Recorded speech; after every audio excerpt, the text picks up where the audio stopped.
Émilie, 12 ans, meurt dans l'incendie de sa résidence en Estrie. Sa mère a tout tenté. Elle a vraiment dit qu'elle a tout fait pour essayer de la chercher, mais qu'elle n'a pas été capable.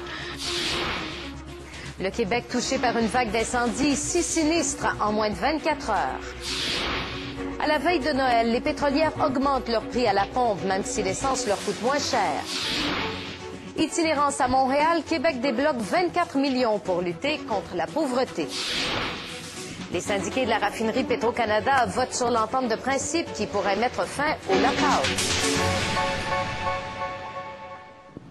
Bon après-midi, bienvenue à LCN. C'est une véritable vague d'incendies qui frappe le Québec depuis les dernières 24 heures. À 2 jours de Noël, 6 incendies ont éclaté aux 4 coins de la province. En Estrie notamment, une jeune fille de 12 ans, Émilie Dugal, est morte dans l'incendie de la résidence familiale la nuit dernière à Saint-Malo, en Estrie. Sa dépouille a été retrouvée dans les décombres ce midi. Jean-François Desbiens. Voyez ce qui reste de la résidence incendiée derrière moi. À l'arrivée des pompiers vers 4h25, il ne restait qu'un pan de mur du côté de la cheminée qui tenait encore debout. La mère s'était réfugiée chez une voisine qui a appelé les services d'urgence 911. Elle a tout fait pour sauver sa fillette de 12 ans. Guylaine s'est levée, qui faisait hyper chaud. Elle s'est réveillée, puis elle était sûre qu'Émilie la suivait.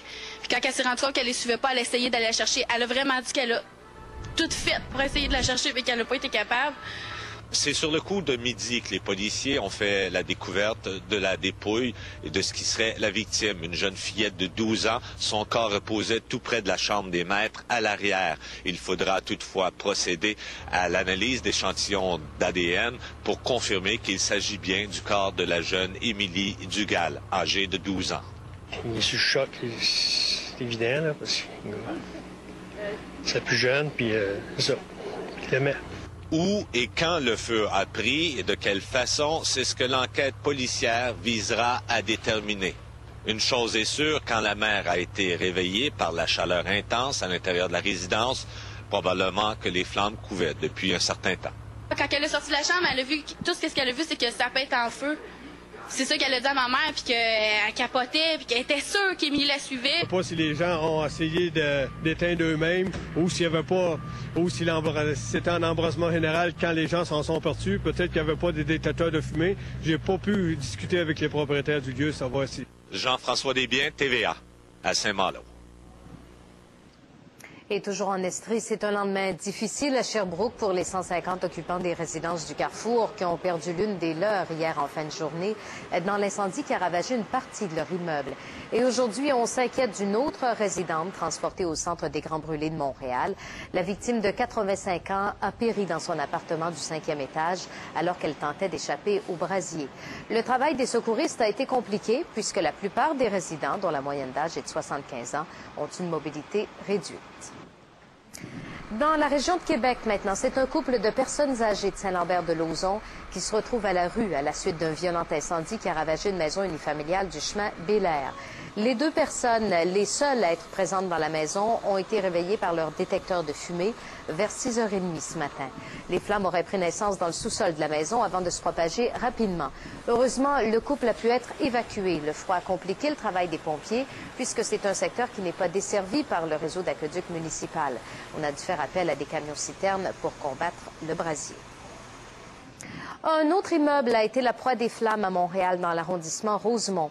L'incendie a éclaté dans une école de karaté située dans un édifice commercial de la rue Saint-Zotique, à la hauteur de la rue Saint-Hubert. Une vingtaine de logements ont dû être évacués et les sinistrés ont été pris en charge par la Croix-Rouge. On ne rapporte aucun blessé. Une 60aine de pompiers ont été dépêchés sur les lieux. Ils ont réussi à enrayer la propagation des flammes aux bâtiments voisins. Selon les sapeurs, rien ne permet de croire pour l'instant à un incendie d'origine criminelle. Comme on s'en doute, cet incendie à 2 jours de Noël est dur à encaisser pour les résidents évacués. C'est avant Noël, c'est triste. C'est triste pour bien du monde. C'est votre travail aussi? C'est mon travail. J'ai travaillé hier. Puis tu vois, il y a eu un incendie ici pas loin. C'est à se poser des questions. Pourquoi il y a autant d'incendies comme ça? Je vais prendre une pause. Même si j'ai pas d'assurance, s'il y a du matériel de bord, là, la santé, d'abord que le monde a la santé, c'est parfait. C'est pour ça qu'il faut prendre ça. C'est ça. C'est la vie. Tu ne vas pas rien faire, c'est la vie. Hein? Ça fait personnel, je sais pas, êtes-vous assuré? Non. Pas du tout. Et les pompiers tentent de trouver la cause de l'incendie qui a jeté 18 familles à la rue hier dans le quartier Rosemont-Petite-Patrie à Montréal. L'incendie majeur a détruit 3 immeubles à logement rue Christophe-Colomb, près de l'intersection de la rue Beaubien dans le quartier Petite-Patrie.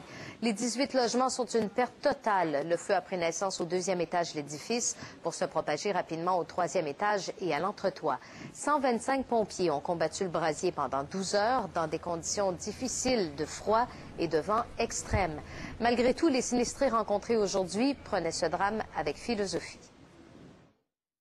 On n'a plus rien, il faut qu'on trouve des vêtements, On va profiter du Boxing Day. Voilà. Ça sert à rien, je pense, de s'apitoyer sur son sort. Les choses sont comme ça, c'est la vie. Et puis on est jeune, on est en pleine santé. Et puis on va retrouver un autre appartement et on repartira. Je pense qu'il faut rester positif. Et en Mauricie, on ne connaît pas encore la cause de l'incendie qui a ravagé un duplex centenaire au cœur de Sainte-Flore, à Shawinigan. 5 personnes se retrouvent à la rue. Un bâtiment voisin a aussi été endommagé. C'est un restaurant très connu dans le secteur, la crêperie de Flore, en plein cœur du village. On a détruit le duplex parce qu'il menaçait de s'effondrer. Le travail a été difficile pour les pompiers parce qu'il faisait très froid. Et pourquoi il y a autant d'incendies ces jours-ci? Est-ce qu'il y a une raison particulière? Comment faire pour éviter qu'un incendie éclate chez soi? Pour en parler, je reçois Louise Desrosiers, chef de section à la prévention des incendies de la Ville de Montréal. Madame Desrosiers, bonjour. Bonjour. Qu'est-ce qui se passe? Pourquoi dans la période des fêtes, on a toujours l'impression qu'il y a plus d'incendies qu'à un autre moment? En fait, la période des fêtes correspond également à une période de froid intense, alors ce qui amène des problématiques différentes au niveau des débuts d'incendie. Des décorations de Noël aussi qui peuvent causer des incendies. Parlons justement de ces décorations-là. Qu'est-ce qui cause le plus de problèmes? En fait, pour les décorations de Noël, il y a tout d'abord les sapins de Noël. Les sapins de Noël naturels causent aussi des débuts d'incendie dans plusieurs résidences du Québec. Il faut faire attention des ampoules utilisées pour les lumières avec lesquelles on décore notre sapin. Alors, il faut éviter d'utiliser les grosses ampoules qu'on met à l'extérieur sur nos sapins naturels. Prendre des petites lumières qui ne dégagent pas trop de chaleur serait préférable pour de la décoration de votre sapin.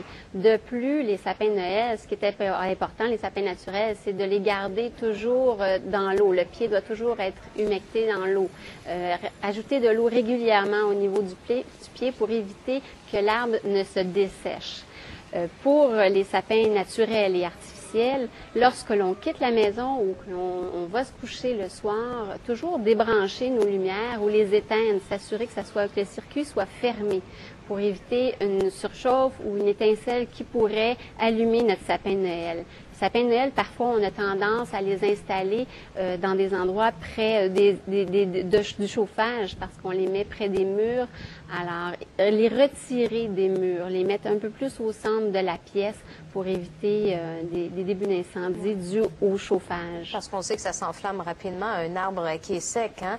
Les centres de table, maintenant, ça aussi, ça cause des problèmes. Oui, tout à fait. Ça peut avoir l'air anodin. Les centres de table avec souvent les bougies que l'on met autour des décorations peuvent être la source d'un début d'incendie également. Vous l'avez déjà vécu, d'ailleurs? Tout à fait.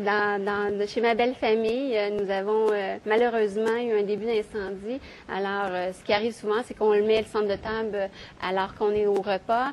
Une fois le repas terminé, on se déplace, on va dans une autre pièce, on fête à l'extérieur dans l'autre pièce et la bougie, si elle n'est pas dans un verre protégé, eh bien, finit par faire enflammer les matières combustibles qui se trouvent autour. Et alors là, ça se propage d'une vitesse assez fulgurante. Ça gâche un party de Noël, ça. Tout à fait, tout à fait. Les autres choses également à éviter. Bon, les feux de cuisson, il y en a toujours encore beaucoup. On est plus distrait dans le temps des fêtes. Est-ce que ça pourrait s'expliquer comme ça? Oui, quand on reçoit des gens, on va être porté à aller discuter avec notre famille. On va prendre un verre avec eux. Alors, on va peut-être être un peu plus négligent à ce niveau-là. C'est important soit de se mettre des petits compteurs là, qu'on pourrait se mettre autour de la cuisinière pour nous rappeler que, oups, on a quelque chose sur nos ronds pour nous éveiller à retourner, à revoir dans la cuisine. Alors, essayer de se donner des petits trucs comme ça ou inviter, nous inviter dans la cuisine directement lorsqu'on cuisine.